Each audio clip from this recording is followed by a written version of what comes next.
What's up, everybody? Welcome to the 1025 podcast. This is our second episode. I am Jordan, along with Achonti and Kristen. And this episode, Achonti is going to be our moderator. So, Achonti, take it away. Hello, you guys. Welcome to the 1025 podcast. Today, we have an array of interesting topics. And the first one is going to be comparison culture derived from media. So just to give you some context on that, we'll be talking about the cognitive dissonance that a lot of teens face now and how that affects us mentally throughout our life.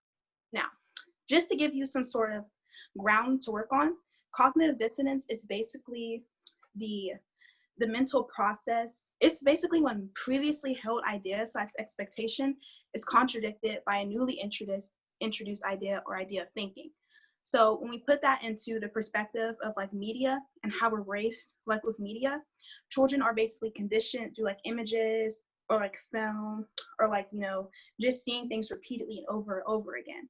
You can apply that to like how people perceive romance or romantic relationships, or how people perceive relationships with their own family.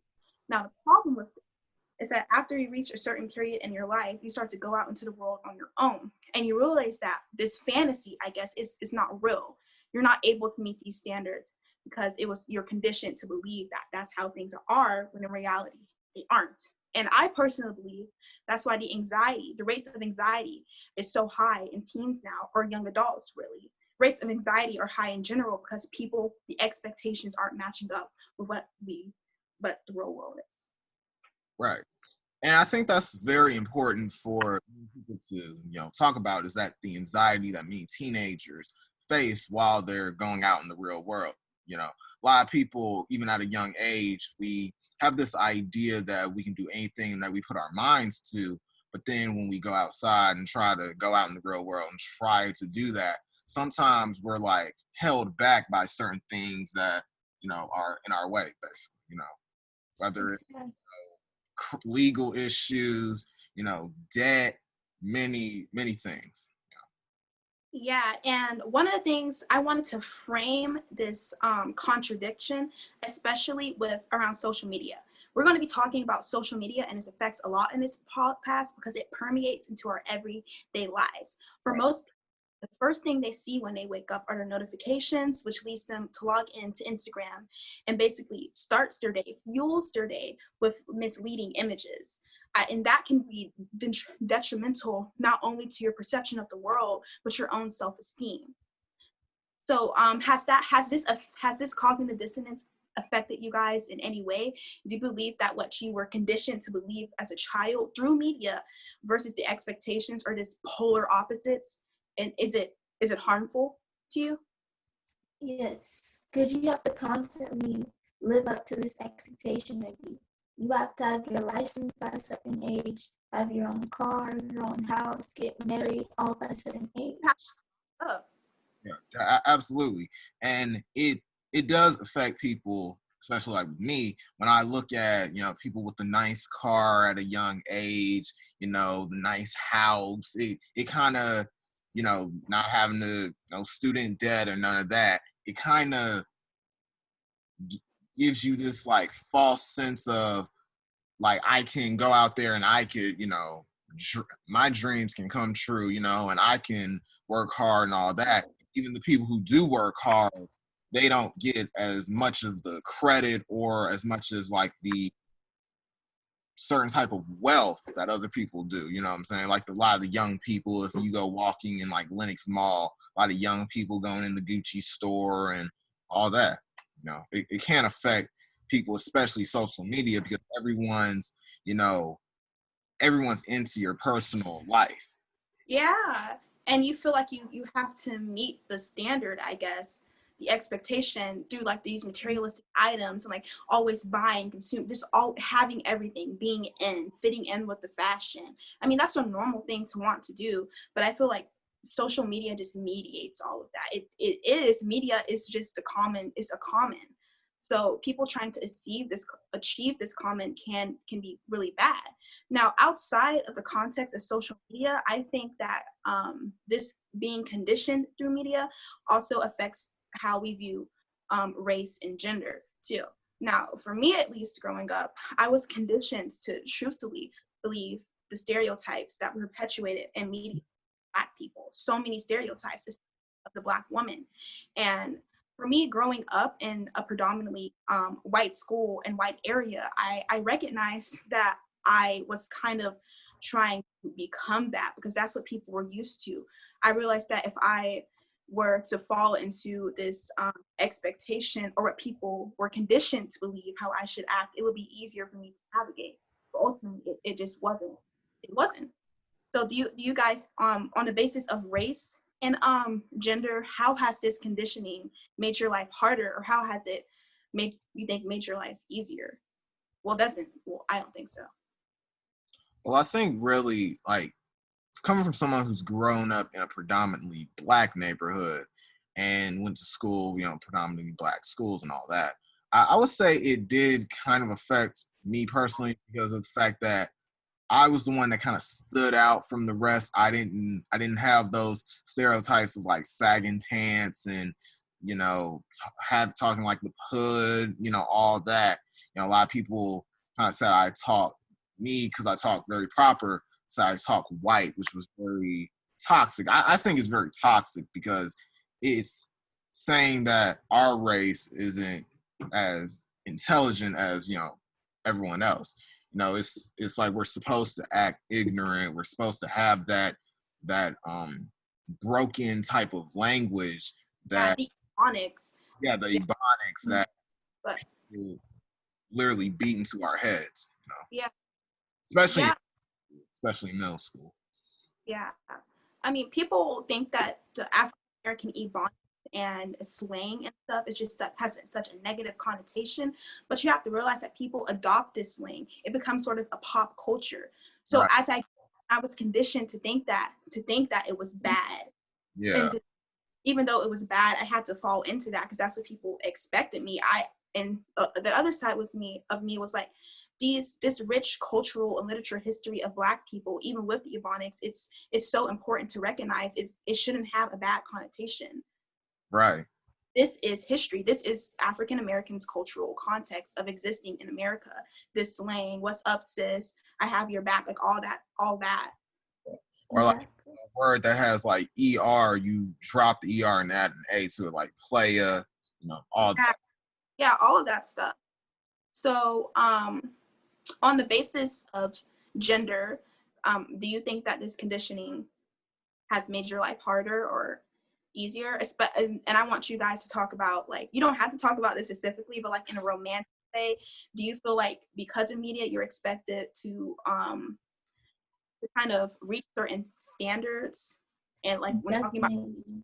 or like being just a woman or being a man? I truly agree because I feel like as a man, I'm very conditioned to try to how can I say this? Be better than everyone else, and I'm not saying that in a very cocky way. It's like I have to work extra hard to like get the job compared to another person, or get that position, get accepted into a school and scholarships and all that. But I feel in a social world, it's like people are gonna look at me more because it's okay. You're a Black man. How how are you gonna kind of break that stereotype that like hundreds of years have engraved in our heads? Yeah, yeah. What were you gonna say, Kristen? You were gonna say.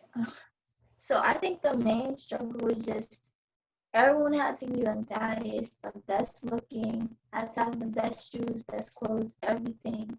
Yeah. Even I got a relaxer when I was little and I hated my hair so much growing up, and then I finally went natural. That was pressure from everybody.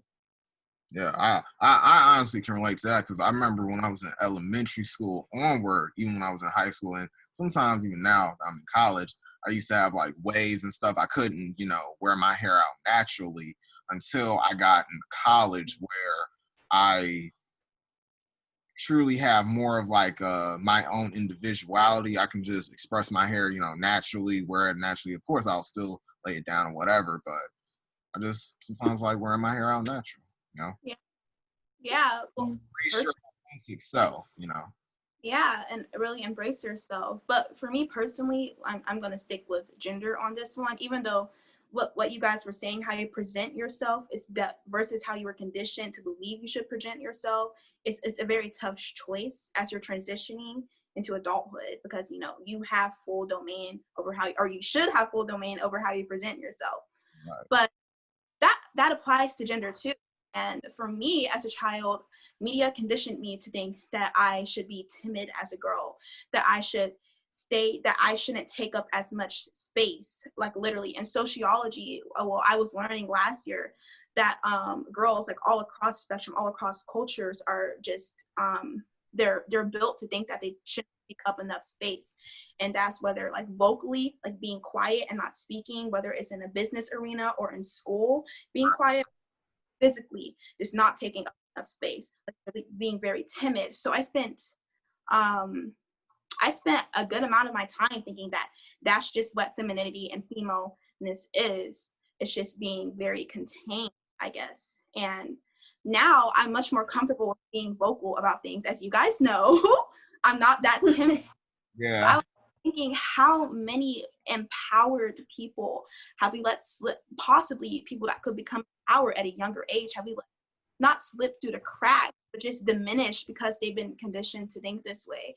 And for some people, you don't even think it was on that grand of a scale. But you guys remember in school, you would hear like, it would be that one girl who would say the answer out loud, like she would whisper it, and the person next to her would like be like, "Ooh, I know the answer. I know the answer." Like I was that person. I've seen other girls like in school and in the business arena just be like that. I think that's bad. Right. Yeah, I think it's very bad. And I feel like it's all based on like maybe self-love too.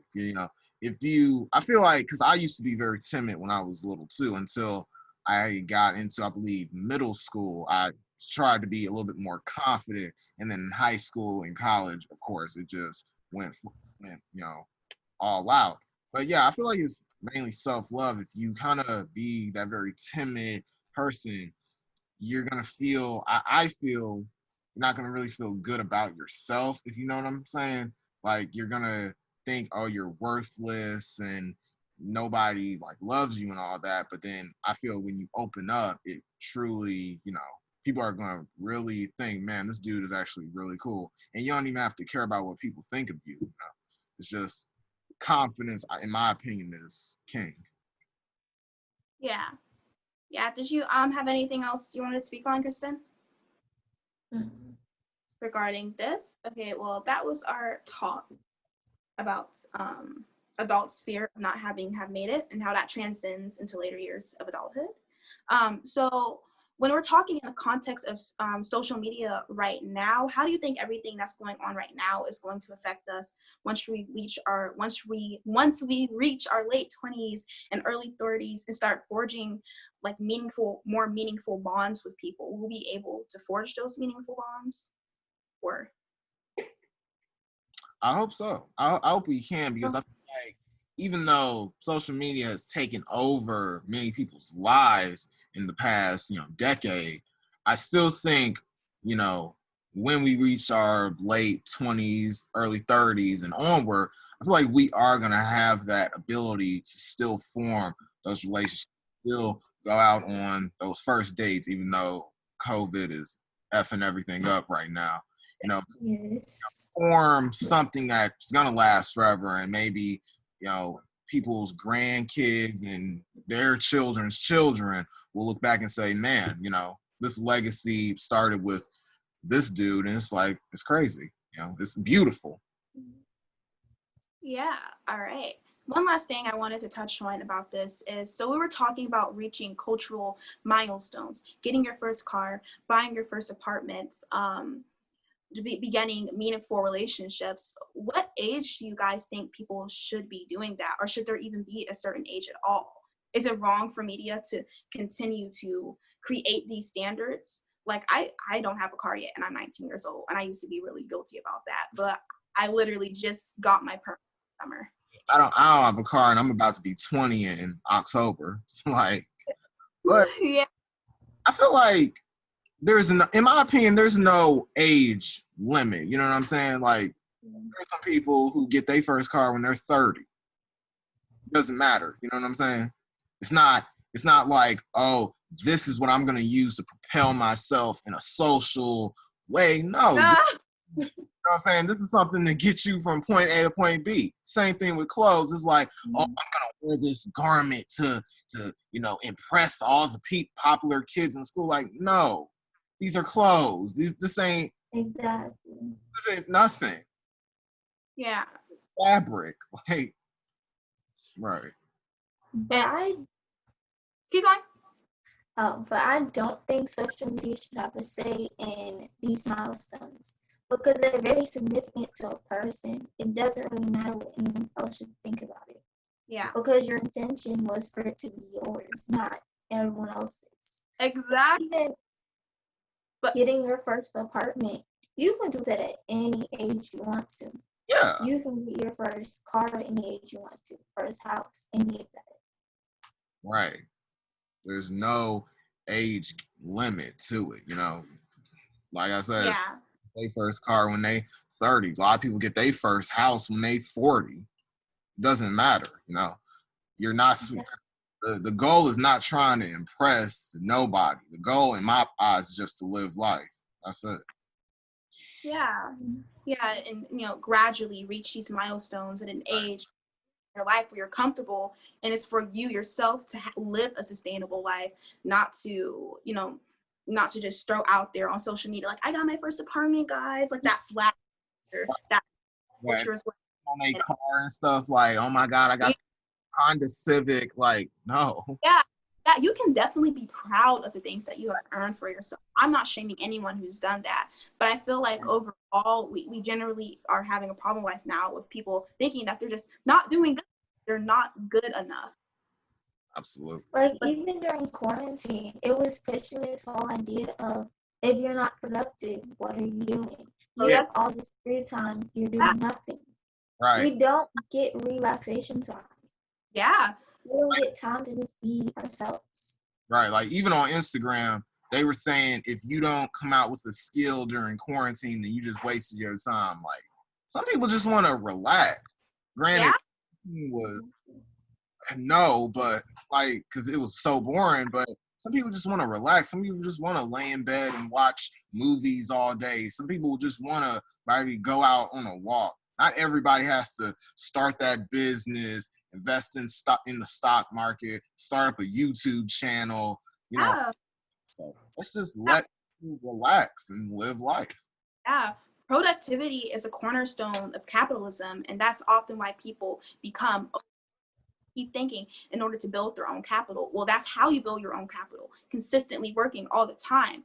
But we have to start practicing, self-indulgence. We have to start practicing self-recovery, allowing ourselves to recover from from feeling like you're being overworked all the time. That's essentially what's most important to me. Especially recover from everything that's going on in the world, especially this year, 2020, everything from the pandemic and everything, the election that's coming up, Yeah. Just major stressors. I mean, there's stress in life in general, but you really have to, especially with social media, we have to learn to pull back, to let go, to stop allowing it to like seep into our subconscious and just really make us just hate the totality of life and all. There's so much greatness that's yet to come, but you'll be blinded by just wanting everything, being greedy, I guess. Not being greedy, but just being so focused on what everybody else has. Absolutely. I'm like trying to build that capital. But yeah, I really like some of the points that you guys made when talking about this, and hopefully we'll be able to go a bit deeper on our next podcast about cognitive dissonance and how it affects teens and young adults. Okay, so the next topic is basically going over the military Me Too movement, specifically within Vanessa Gullian's case. This is a case that was really disheartening to me over the summer because of how her military base treated it. Now, just to give you guys some context, Vanessa Gullian was a specialist. Well, over the summer, they now named her a specialist after her disappearance, after her death. But she was a Fort Hood Army soldier She was born and raised in Houston, Texas, and she was a pretty athletic person in school. She played soccer, and I'm pretty sure she was on a track team. So, as an option, a post-secondary option or something to do after high school, I guess going in the military would be a good option. So Vanessa Goulian, she's a part of the Fort Hood base, and in the spring of 2020, so this past spring, she actually ended up going missing. Now, the context of how she went missing is kind of bizarre and startling to me, because in the news coverage, they were basically saying her family's actually come out and said that before her disappearance, she was telling them basically about how she was sexually assaulted at Fort Hood, but how she was afraid to say something. So when she went back to the base, like I think it was like a month or a couple weeks afterwards, that was her disappearance. It was on April 22nd. And they found her body towards the end of June and early July. And basically, one of the other people in the same chain of command, it was Specialist Robinson.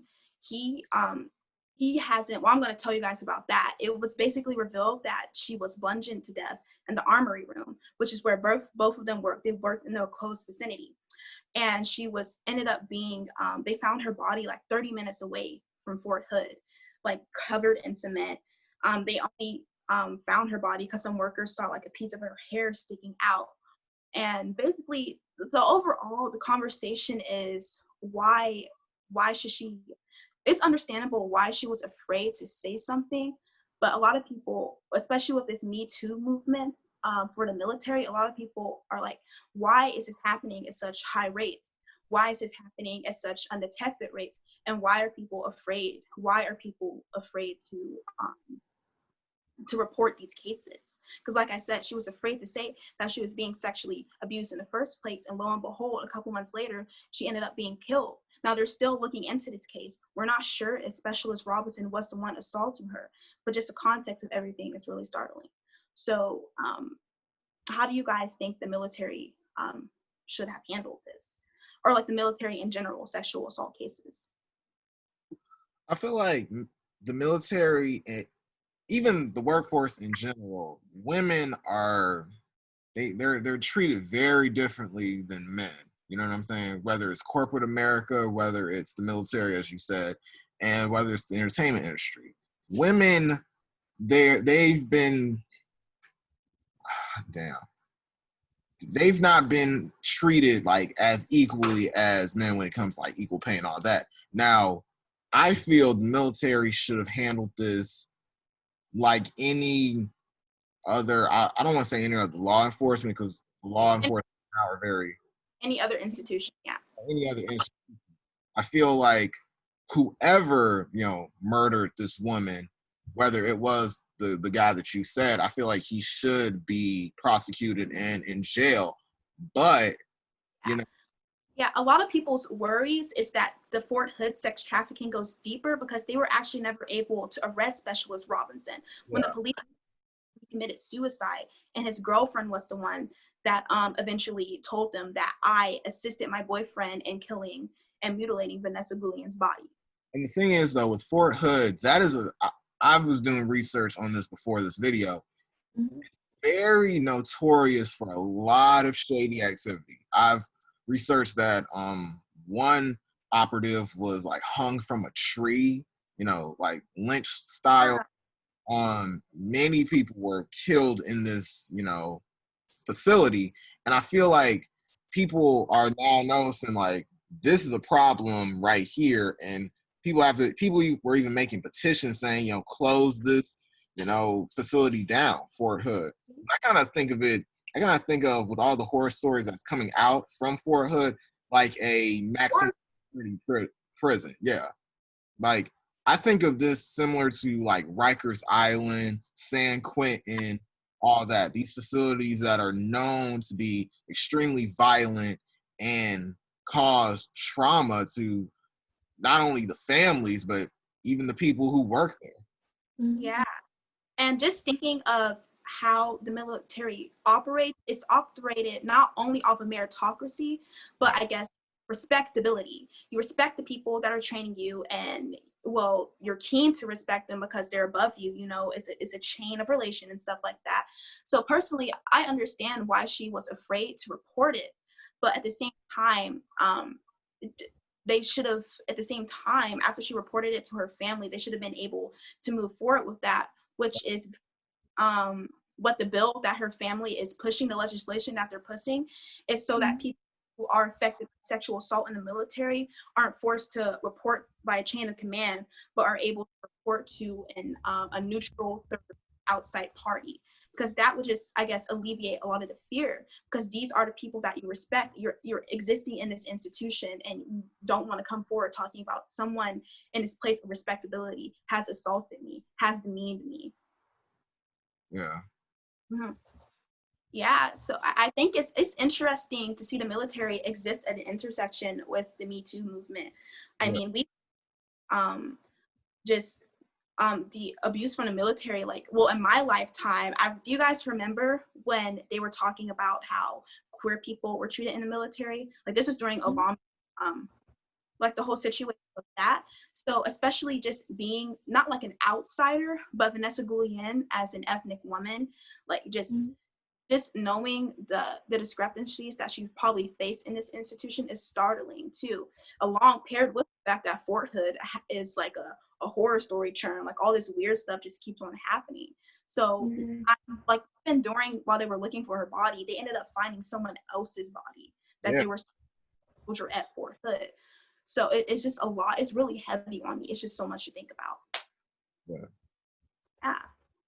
And I even think of like the military Me Too movement very similar to the Me Too movement that's going on in the entertainment industry, you know, with many men in power being taken down because of, you know, their sexual assault cases, like Harvey Weinstein, who I think got like 20 years in prison for the stuff that he was doing. So you kind of see the power that this movement has, not only this movement, but like Black Lives Matter and all that power that our voices can really take down these people who have done very horrible things. And I really hope in the future that Fort Hood is closed down so no other person can go through this.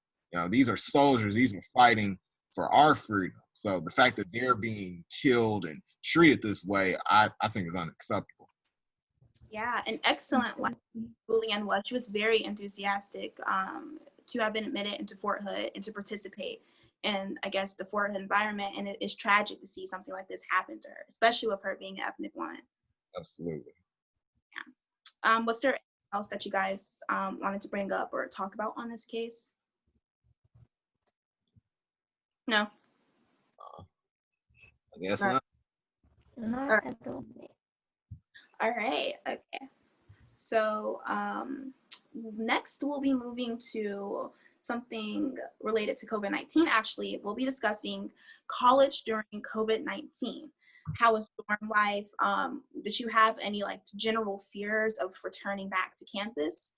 And how our college has mandated COVID, how to operate within COVID-19 happening right now. So personally, I think that our school is doing a lot better than other schools in our state. We're from Georgia. Georgia Tech reported like last week over 155 students have self-reported cases. I know UGA, I'm not sure about that, but I've heard from friends that it's not looking so good. Yeah. So, well, I guess you guys can speak for yourselves. Like, how are you feeling now? Yeah, piggybacking off what you said, I think UGA is really not doing good when it comes to COVID-19 cases. And I'm thinking now, I'm just like, okay, because I know, I think class of 2020, they have to graduate. I think the graduation is August. No, not in August, October. So I'm thinking, okay, how is that going to work? You know what I'm saying?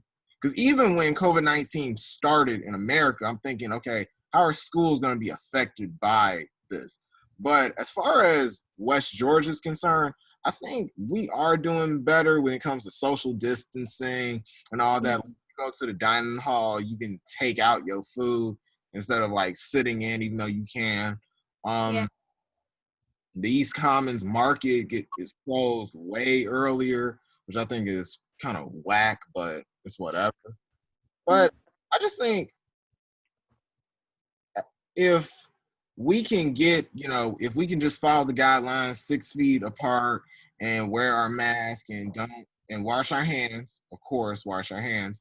Hopefully, we can really do good and beat it so that this virus can just, I don't want to say go, because let's be real, it probably is never going to go. Hopefully it will. Hopefully it will. Time back to normal life. Yeah. Wait, can you guys hear me? Yeah. My phone's doing this weird thing. Yeah, I totally agree. I think we are, especially with the size of our school, we don't, in comparison to the state schools, we don't have many people going here, so it is easier to like sector up classes, like create a new schedule and stuff like that, so there's not too many people in the classroom. But especially me, one of my main concerns with all the articles I read over the summer is how will college students bear the burden of having to be responsible for themselves now. I mean, you're in a college environment, you're supposed to practice professionalism. That's the whole point of coming to college, is to basically institute that way of like self-responsibility, I guess. But in the wake of a whole epidemic where you're responsible for not only yourself, but the people around you, a lot of the articles I read was just like, are students really going to follow these guidelines? Is it really going to be that easy to shepherd 18, 19, and 20-year-old people? I mean, especially when you're up against parties and friends and hangouts and kickbacks and all this other stuff. And, There's a virus that's killed many people. It's like, just stay in your room sometimes, but. No, Jordan. What are you about to say, Kristen? So my main thing is just learning. We're very structured, however, it feels as though we have no structure. Because I remember even the first and second week here, it felt like every single day was a Friday to everybody. Yeah. Like no one even was doing homework, and I was just like, so what are we gonna do? Right. Every day's a Friday. Yeah, and that's not a good thing though. Yeah. Structure. I just have to end. Right. The lack of structure, I feel, plays heavily throughout this whole pandemic. You know what I'm saying? Because it's like, with me, I like going to class Monday to Thursday, and then Friday through Sunday, just, chill, study, all that. Now, it's like, most of everybody's classes are online. It's like, well, shoot, it's still summer, if we being real. Like, yeah. And I like to comment you on how there's a general lack of structure, not only federally, but like statewide, and how we are responding to COVID-19. I think that in public schools and universities, when we're talking about Georgia at least, the plan was not that great. The plan that they instituted was not that great. So now you have students that are kind of shifted to these hybrid classes. And I was talking to my mom earlier today, and she said that her main concern with that, it actually happened, is that what if something goes wrong with the computer, can't log in, or what if it doesn't let her log in? She just lost a full hour and a half class, and it actually did happen. She wasn't able to log into her Zoom, so they had to email their teacher, and the teacher got back to them later, and she gave her the work, all that other stuff. So it essentially does mess with the casualness of being able to go to school and learn in a school environment. So I personally feel like this is going to affect us overall with how we learn in an online environment, and how that's going to affect us over the next few semesters, over the next 2 years. How deep do you think this impact of having to learn in a new style is going to be? I'm asking you guys. I think even with I'm sorry. No, you go. Go. So which one was gonna go? You. All right. So even with, I don't know if y'all know this, but Zoom crashed earlier this week. Mm-hmm. Wow. Okay, so that's what happened. Yeah, because so many people are using it that it crashed. Yeah, that's probably why. So imagine if you had a class at that time. I know. And it crashed. You'd miss your whole lesson for the day. And I know how much that affects me, because I stayed in class today at 9:30. Don't do that to yourself. Don't do it. So I had that over Zoom, and the audio cut out. So that stopped me from learning whatever she had said during that segment. Yeah. So does your teacher have like a backup plan for you? I know what my teacher was doing, but I wanted to know like what y'all are going through. Do they have a backup plan in the instance that the Wi-Fi isn't working, in the instance that you can't log into Zoom? Do they have like files you can go to where you can complete work for a grade Like or my like or Yeah, like my professors, they have on course then, they have like everything that we're gonna do, whether like from assignments, quizzes, all that. And when it comes to like Zoom, my teachers, especially my oral communication and art teacher, they use Collab Ultra. So that's like Zoom but built into course then. And it's really it's just cool because it's like my professors are like, here's everything we're gonna be talking about. Here's everything. Like you can go from the first assignment to the last assignment we're doing, and boom, you're set. But I think personally, when it comes to students learning in a different, format now online as compared to sitting down in the classroom, I feel like it might affect them later on in the future. Hopefully, when we all graduate, the kids that are coming in, they're probably going to be like, oh, we could just, everything's online. We ain't got to get up and go, sit in a classroom. Because some people work better in a classroom than online. Like, people just right. It's facts. And I think maybe this might affect people's, like, as far as like the curriculum, the grades and all that, like GPAs and all that. But if you're good with online classes, you're really straight. But if you're not, then you up shit creek without a paddle, basically. dang. But also, you have to. Go.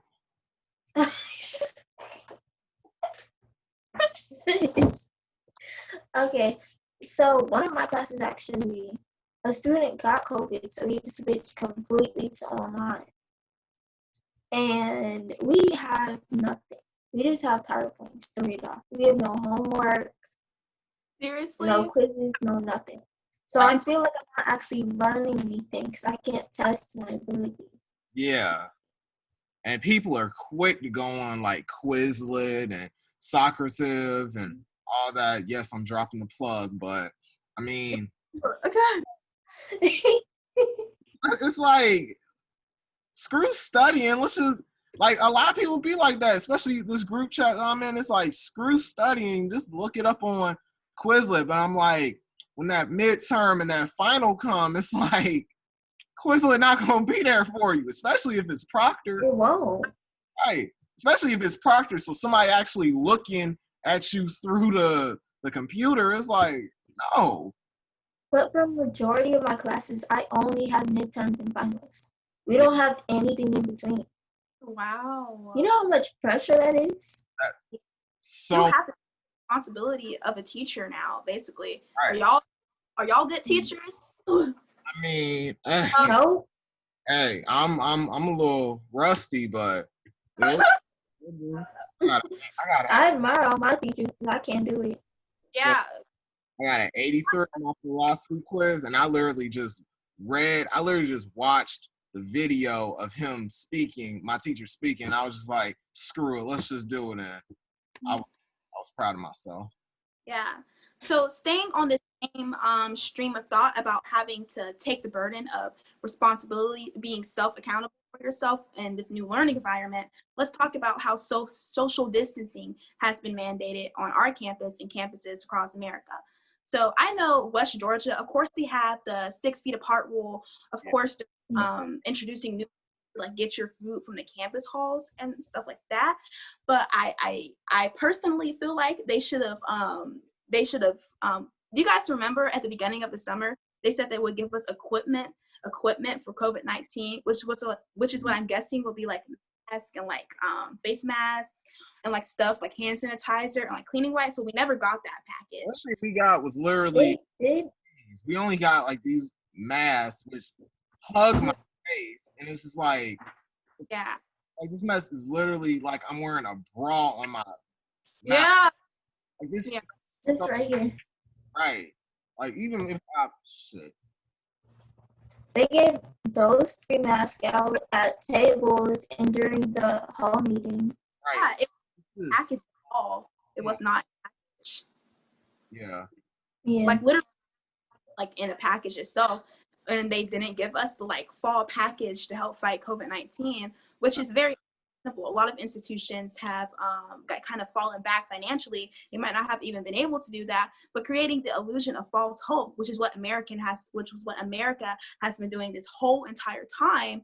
That's kind of bad. I'm sure a lot of people wouldn't have came back if they had known the school wasn't going to give us, the tools that they promised us towards the midway of this all during the summer. I've seen people wear those Exactly. like those little riot gear helmets where it got like the little plexiglass thing. I'm just like, dang, like in the back of my mind, I was thinking they probably stole that from the protest that was going on, but Wow, you're funny. Okay. honey, don't flame me. But yeah. Right. But yeah, so have you guys been social distancing? How easy is it to social distance on a college campus? I mean, for me, it's extremely easy. Extremely easy. Just you be quarantined in your room all the time. Like I be in my room damn near every day. Like let's be real. Jordan. Yeah, I know. But even when I'm with y'all, it's just like forget social distancing. Let me just be with my friends. But it's like something clicks in my head. Like, yeah, social distance is coming back. I gotta catch y'all later. You know what I'm saying? Y'all know. No, I get it. It's kind of like two parts of you, like a double consciousness. Conscious, the angel and the demon on your Yeah. It's just like I want to hang out with my friends, but also at the same time, humanity's kind sick and die. of like do better, but But I think some people are also taking a very relaxed look at it because a lot of people are saying, oh, everyone already has COVID anyway, so they think they can do whatever they want. But that's not how it works. Right. Yeah. Because just because you assume people already have it does not mean you should just do whatever you want. Because COVID is serious, you can die from it, even if you are our age. Because I remember when I got back home, my mom did not know that people our age could die from it. We can still die from it. We just have a low chance of dying from it. And our immune system is more advanced and respiratory system is more advanced compared to like a 70, 80, 90, 100-year-old person. It's stabilized. Yeah. You still have a stabilized, intact immune system. So that was kind of one of the moral obligations I had over the summer was not really going anywhere because I interact with my grandmother a lot of the time, and she's like in her early 60s. So it was kind of like you were saying before, that devil and angel double consciousness is like I'm responsible. I'm responsible for myself and others around me. Right. And speaking of the people that you interact with at home, how does your parents feel with you like coming back to college? I mean, it was like my mom was more like she was like equipped, ready, gave me like y'all know 50 billion masks, cleaning supplies, wear these gloves and all that. So she wasn't really worried because she kind of knows that, I can navigate around something like this. But like what Achonti was saying, like I was with my grandmother a lot during the summer, and she was saying, "Oh, it's not real. Oh, it's fake. All stuff like that." And I'm just like, look at the death toll. This has killed what 800 and like it's expected to go around like 200,000 by Labor Day. Yeah, that's insane. Yeah. So there a lot of speaking on people kind of believing that this whole thing is like a fable, a fallacy. Do you think that's because of how it's been politicized over the past couple of months? Definitely. Because even some people are saying after our financial aid is paid or after the elections are done, COVID will just be over. It's going to be over. Right. People 2021, comes around, then, the virus is going to be like, all right, I did my work, peace, and leave. Like, it's not how viruses work. You need to have a vaccine. Yeah, And I yeah. think I was reading something before we, started filming. I think they said that they're gonna have a vaccine ready by, I believe, April of 2021. I think. The spring going into the phase of 2021. Yeah. So, Jesus Christ, but let's see Mhm. what happens. Mhm. Yeah, so I think we should all have come to the general consensus that COVID-19 is real, it's affected all of us in our daily lives, education, our familial relationships. Right. Now, then I wanted to ask you guys one last question. All right, you got ask me what it is. Ask me what it is. What is it? Are you guys ready to move on to our literature / shout outs of the week? I mean, yeah. Yay. All right. But basically, I think we're gonna try and like jump around. Well, of course, if you're the moderator, you can do this if you want to. But I really want you guys to like put podcast literature that you like, YouTubers that you feel like kind of speak to us and that we can. Yeah, because we've done that with each other, and I feel like it will be a fun thing to do on our platform. All right. So the first book I have is Eloquent Rage by Brittany Cooper. I'm going to do like a short synopsis of each thing. It basically, this book, first I'm going to tell you who Brittany Cooper is. Brittany Cooper is a contemporary Black feminist who has just done an excellent job of articulating the experience of being a Black woman in America right now. But her literature is just absolutely exceptional and speaks to me. Now, you guys have to go check it out. So Eloquent Rage, basically, overall, it denounces gradualism or a slow and steady change in regards to civil rights. The eloquency of being enraged by the political system of America is empowering because it pushes for change. And I know I'm a hypocrite because I was out here talking about these microwave activists. Y'all ain't about to do all this other stuff, but essentially that horsepower, that human power of just being mad and ready to do something is a necessary thing in being in a democratic nation, because that's what gets people to vote. That's what gets people to start all these coalitions. So and reading this book, you'll definitely take on a different perspective and not only protesting, but being vocalized about change. Okay. And the next book is actually a book that Kristen has been reading for quite some time. I'm really happy that you read this book because now I need to read it. It's Souls on Ice by Eldridge Cleaver. And it's basically a compilation of like letters and like his own personal accounts during the Black Panther movement. Now, one of the most infamous moments in Eldridge Cleaver's career in like the public spotlight, I guess, or being a part of the Panther movement, was how he used Black women to kind of push the Panther movement. It's what we're doing right now, is using Black women as pawns for these social movements. And Kristen basically highlighted in the book that he was sexually assaulted. He used Black women as practice targets for sexual assault to practice how he was going to sexually assault white women. So it's interesting how we can contextualize this and put it into now to how Black women are brutalized.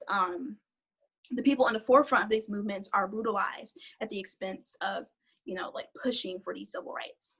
Right. And lastly, I have another thing that Kristen put me onto, which is basically a climate change awareness group called This Is 0 Hour. It's basically a youth-led initiative fighting for political action in regards to climate change, but it also highlights the fact that just because we're young doesn't mean we're not paying attention. Just because we're young doesn't mean that we're not going to have a future, essentially. We're not going to exist in the same ways that we do right now. There is a future ahead of us. We are accountable. Everyone needs to be held accountable to this future. And a lot of the voices I saw on This Is 0 Hour platform are so empowering. They're around the same ages as us. I can't recall their names right now because I was just introduced to them. But I want you guys to go check up on them. Well, Kristen already does. I want you to go check up on them, Jordan. I want everyone that's possibly watching this right now to just go to their page and kind of look at what their initiative is all about. All right, I got you. Mm-hmm. Yeah, and their Instagram is This Is 0 Hour, and you can just look it up on Google. All right. Yeah. So this is what I bid you guys to do as being a moderator. Let me take my moderator cap off. Rest of the show. Yay! It was really fun talking to you. Bye. All right, y'all. Thank y'all for watching the 1025 podcast. I'm Jordan, along with Achonti and Kristen, and we will see you next time. Peace. Bye.